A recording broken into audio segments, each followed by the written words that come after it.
Bonjour à tous, c'est Johan et bienvenue dans cette série de vidéos pour maîtriser les 3 piliers du rendu réaliste sur Lumion. Et le dernier pilier, c'est le rendu.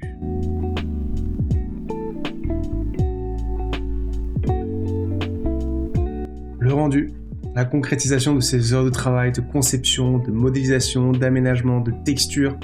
Ce serait dommage de tout gâcher maintenant. Alors je vais vous montrer comment, étape par étape, dans Lumion, réussir à faire un rendu réaliste.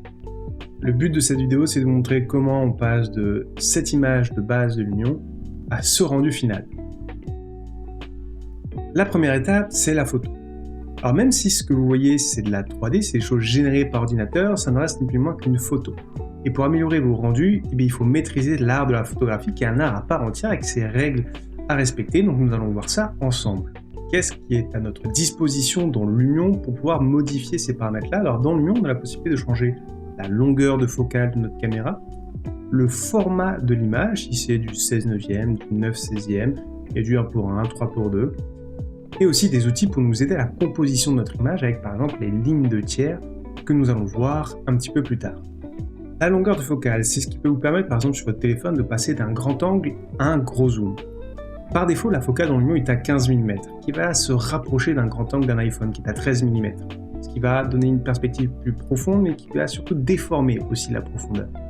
Ce que je vous conseille sur vos rendus, surtout vos rendus extérieurs, c'est d'aller entre les 20 et 25 mm. Bien sûr, si dans votre image vous faites un focus sur un modèle 3D, un objet, une partie de votre maquette, on va plus aller vers les 50 et plus mm.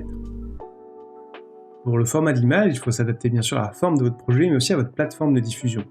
On n'aura pas le même format, que ce soit pour une image envoyée directement au client, ou si c'est pour être posté sur LinkedIn, Instagram ou TikTok, qui ont tous des formats différents. Pour ce projet, je vais prendre un format 3:2. Et ensuite, comment positionner sa caméra? Comment bien mettre en valeur son projet? Les lignes de tiers, par exemple, sont des outils de composition d'image qui vont nous servir. Alors, les lignes de tiers vont diviser l'image en 3, de haut en bas et de gauche à droite. Et ce que notre œil va regarder en premier, c'est là où sont les points de force, donc là où se croisent les lignes de tiers. On va aussi regarder notre œil, c'est là où sont ces morceaux de lignes de tiers qui sont au centre de l'image, et pour mettre en valeur votre projet, il faut que votre projet soit sur une de ces lignes de tiers. Par exemple, pour mon image, j'ai préféré mettre mon projet sur la ligne de tiers du bas, qui va tirer mon œil en premier, et ensuite laisser le ciel sur la ligne du tiers du haut. Comme ça, une fois qu'on a regardé notre projet, on va monter le regard et voir l'espace, la liberté qu'il y a dans cette image. Par exemple, si vous avez deux objets que vous souhaitez mettre en valeur, il faudra, plutôt que de les mettre les deux au centre, d'en avoir un sur la ligne de tiers de droite et l'autre sur la ligne de tiers de gauche. Par exemple, au cinéma, quand deux personnages se parlent, vous avez deux dos de personnages sur une des lignes de tiers et le personnage à qui on parle de face sur la ligne de tiers opposée.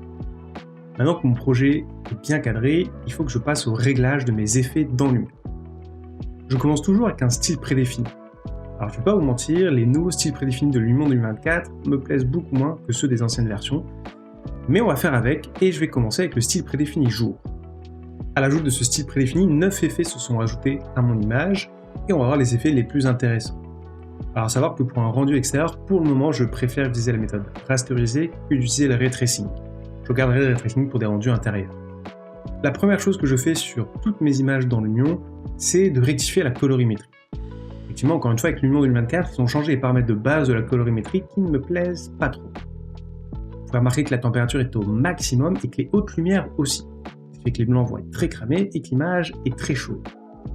Donc je vais changer ces paramètres-là et en plus je peux aussi en profiter pour décocher l'exposition automatique qui va plus tard me gêner quand je vais régler la puissance de mon ciel et la puissance du soleil.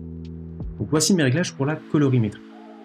Changer la température et la teinte peut vous aider à vous rapprocher d'une image avec des teintes plus réconfortantes, plus chaudes, ou au contraire, si vous faites des rendus de nuit, des couleurs un peu plus froides, plus accentuées. Par exemple, j'aime bien augmenter la température et réduire un peu la teinte, donc aller vers le chaud et un peu vers le vert pour avoir cette ambiance un peu réconfortante, un peu chaleureuse. Vous pouvez dans Lumion, si vous souhaitez, importer des LUT, des Lookup Tables qui vont modifier la couleur, la teinte de votre image. C'est souvent utilisé au cinéma, mais pour ce projet, je ne vais pas en utiliser. Ensuite, autre effet que je vais modifier, c'est le ciel réaliste. C'est lui qui va déterminer l'ambiance de votre image. Et je vais, parce que j'aime bien cette ambiance, utiliser un ciel du matin, qu'on peut appeler la golden hour, c'est-à-dire une lumière qui est assez jaune, orangée et dorée, qui va contraster avec un ciel qui est très bleu. Alors vous avez 4 paramètres dans le ciel réaliste. La position du ciel avec la position du soleil, D'ailleurs, idéalement, faites en sorte d'avoir un soleil qui soit en biais pour avoir des ombres, parce que si vous avez tout le projet à la lumière et qu'on ne voit pas les ombres, malheureusement, sans ombre, la lumière ne ressort pas. Et sans lumière, les ombres ne ressortent pas, donc essayez de mettre un soleil en biais et pas de face. La brillance du ciel, c'est l'intensité lumineuse du ciel. Donc ça va éclaircir le ciel, mais aussi augmenter la lumière qui dégage, parce que oui, le ciel est une source de lumière. La luminosité de l'arrière-plan, c'est l'opacité de la photo qui est derrière, donc ça va l'éclaircir et l'assombrir comme la brillance, mais ça n'impacte pas la lumière qui est dégagée. Donc ça n'aura pas d'impact sur vos ombres et sur la lumière de votre rendu. Et ensuite, l'intensité du soleil, ça permet de gérer l'intensité de votre soleil. Alors, selon le ciel que vous choisissez, il faudra peut-être réajuster l'exposition dans la colorimétrie. Un ciel nuageux est beaucoup plus sombre qu'un ciel de journée. Perspective de point, laissez-le activer, ça va faire en sorte que quoi qu'il arrive, les lignes qui sont verticales entre images resteront verticales, peu importe la position de votre caméra.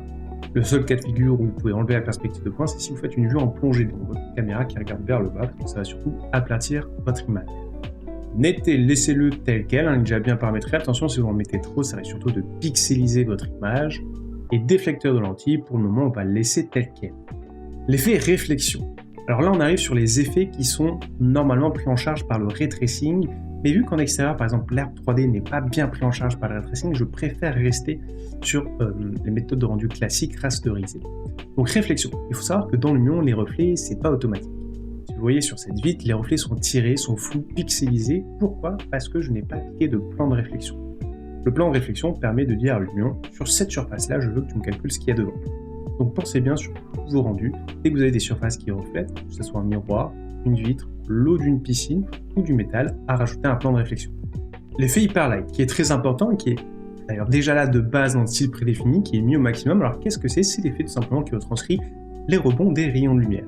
Alors qu'un rayon de lumière, quand il arrive sur une surface, une partie est absorbée, mais une partie est réfléchie. Lumière du ciel, comme je vous l'ai dit précédemment, le ciel est une source de lumière. Et du coup, dans Lumion, on peut interagir sur cette lumière-là. Alors cette lumière, qu'est-ce que c'est ? C'est un dôme qui va émettre de la lumière, qui va surtout éclairer les zones qui ne sont pas éclairées par le soleil, donc nos ombres. Et on a la possibilité, avec la luminosité, d'augmenter cette lumière naturelle pour éclaircir nos ombres, et surtout avec l'effet saturation, d'augmenter ou de réduire le côté bleuté. Effectivement, notre ciel étant bleu, va dégager une lumière bleutée, on peut plus ou moins l'accentuer. J'ai tendance à réduire la saturation pour éviter d'avoir des ombres trop bleues et donc une image trop froide. Lumière du ciel en réflexion planaire et projetée vous permet d'avoir ce calcul-là aussi dans vos reflets. Et le nombre d'étoiles va augmenter la qualité, mais aussi le temps de rendu. Sauf qu'en 3 étoiles, Lumion va passer beaucoup plus de temps à propager cette lumière naturelle, et donc vos ombres vont paraître plus claires que ce que vous voyez en aperçu, parce que quoi qu'il arrive dans l'aperçu, c'est la qualité une étoile qui est montrée pour éviter d'avoir un aperçu trop long à calculer. Les ombres. Alors ce qu'il y a de plus important dans le paramètre ombre, c'est de gérer la luminosité, qui est l'intensité des ombres. Vous pouvez laisser intérieur-extérieur dans ce mode-là. Alors l'Omni-Shadow, ce sont des ombres de proximité, de l'ambient occlusion. Plus vous l'augmentez, plus il va y avoir des ombres, par exemple à la jonction entre un mur et un plafond. En extérieur, vous pouvez le laisser tel quel. En intérieur, on aura tendance à le réduire. Par contre, ce qu'il faudra bien penser à faire, c'est rebasculer la qualité des ombres en normal. Alors la différence entre normal et qualité maximum, c'est que qualité maximum, déjà vous ne pouvez pas faire grand chose, mais ce sera que des ombres nettes. Une fois que vous êtes en normal, vous cochez ombre douce pour avoir des ombres légèrement diffuses sur les bords et surtout les ombres détaillées pour avoir les petites ombres d'affichés, donc les ombres entre les brins d'herbe, les ombres entre les feuilles, pour vraiment avoir une image beaucoup plus réaliste. Avec ces réglages, vous voyez qu'on arrive à une image qui est plutôt réaliste. Alors, bien sûr, une image réaliste, ce n'est pas que les réglages que vous avez ici à gauche, ça dépend aussi des objets que vous avez placés et de vos textures, qu'on a vu ensemble lors des 2 dernières vidéos. D'ailleurs, n'oubliez pas de vous abonner pour ne pas manquer les prochaines vidéos. Du coup, quels sont les effets en plus qu'on peut rajouter pour encore améliorer notre rendu ? Il y a 2 effets que j'aime bien utiliser sur mes images et ils sont dans l'onglet météo. C'est le brouillard et la pluie. Je vais utiliser le brouillard, alors pas pour donner une ambiance de brume mystérieuse à mon rendu, mais plus pour créer un phénomène physique qui fait que plus on regarde au loin, plus ce qui est loin se fond avec la teinte du ciel, devient de plus en plus clair. Sur mon rendu, je vais utiliser ça pour rendre plus clair les éléments qui sont derrière mon projet, qui n'ont pas d'importance. Le fait qu'ils soient plus clairs, mon cerveau sait qu'il y a de la profondeur et sait que ces éléments-là, étant loin, ne sont pas intéressants.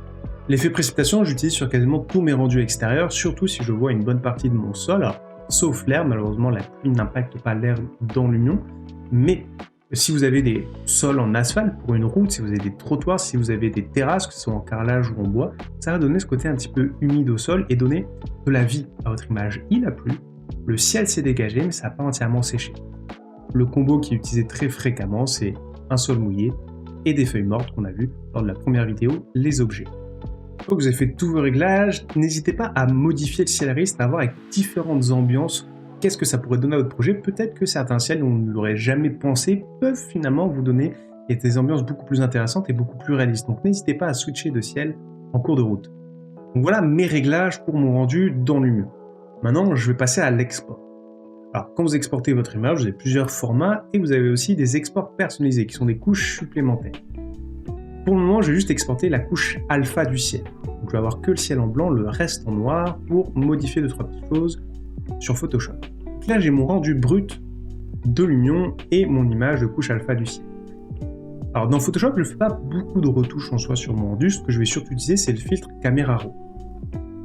Le filtre Camera Raw avec l'onglet texture et clarté permet de rajouter du détail, de rendre l'image plus nette, de la contraster un petit peu plus. Et ensuite, je fais mes réajustements au niveau de la lumière pour pas que ça soit trop cramé à certains endroits, trop sombre à d'autres. Et je peux encore réajuster les couleurs. Par exemple, sur cette image, je trouve que le ciel, il n'est pas assez bleu. C'est un bleu qui est un peu terne, qui est un peu timide. Justement, avec la couche alpha du ciel, je peux détourer uniquement le ciel de mon rendu pour ensuite pouvoir jouer avec sa saturation pour le faire ressortir encore plus bleu, plus vibrant.